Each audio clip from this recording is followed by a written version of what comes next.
You know, every now and then we all think about that day when we will be victimized by what is life's common denominator. That's something we call death. We all think about it, but I don't think about it in a morbid sense. Every now and then I think about my own funeral and I think about my own death. Every now and then I wonder what I would want said, and I leave the charge to you this morning. If any of you are around on that day when I must meet my fate, I don't want a long funeral. And if you get somebody to deliver the eulogy, tell them not to talk too long. Every now and then I wonder what I want said. Tell them not to mention that I have a Nobel Peace Prize. That's not important. Tell them not to mention that I have 300 or 400 other awards. That's not important. Tell them not to mention where I went to school. I want somebody to mention that Martin Luther King Jr. tried to love somebody. I want you to mention on that day that Martin Luther King Jr. tried to give his life serving others. I want you to mention that day that I tried to be right on the war question. I want you to be able to mention that day that I did try in my life to feed those who were hungry. I want you to be able to say on that day that I did try in my life to visit those who were in prison. I want you to be able to say on that day that I did try to clothe those who were naked. Yes, if you want to say that I was a drum major, say that I was a drum major for justice. Say that I was a drum major for righteousness. Say that I was a drum major for peace. I won't have any money to leave behind. I won't have the fine and luxurious things of life to live behind. I just want to leave behind a committed life. Well, I really don't know what will happen now.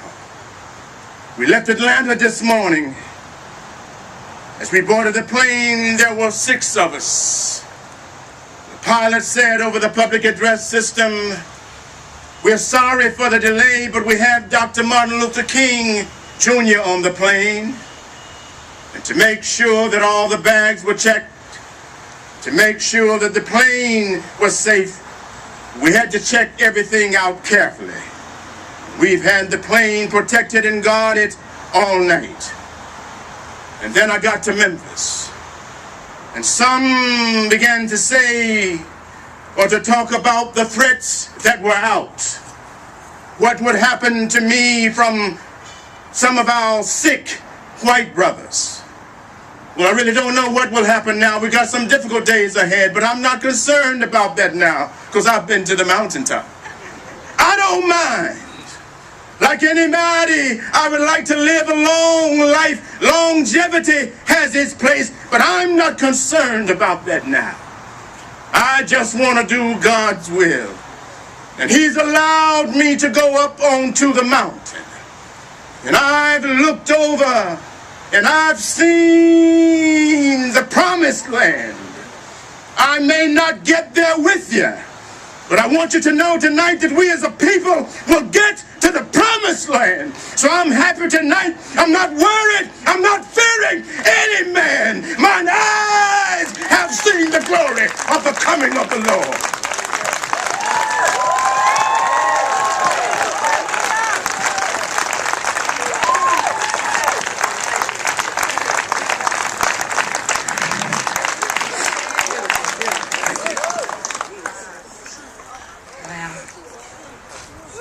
Ladies and gentlemen, Ron Dorsch. Let's give him another round of applause.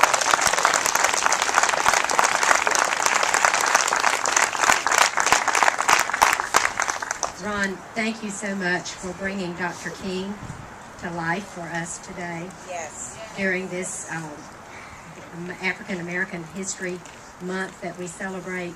And I was looking at the faces of the children as you were speaking. And I think that it's wonderful that you're able to bring that to life. So thank you very much. One more round of applause for him. Thank you.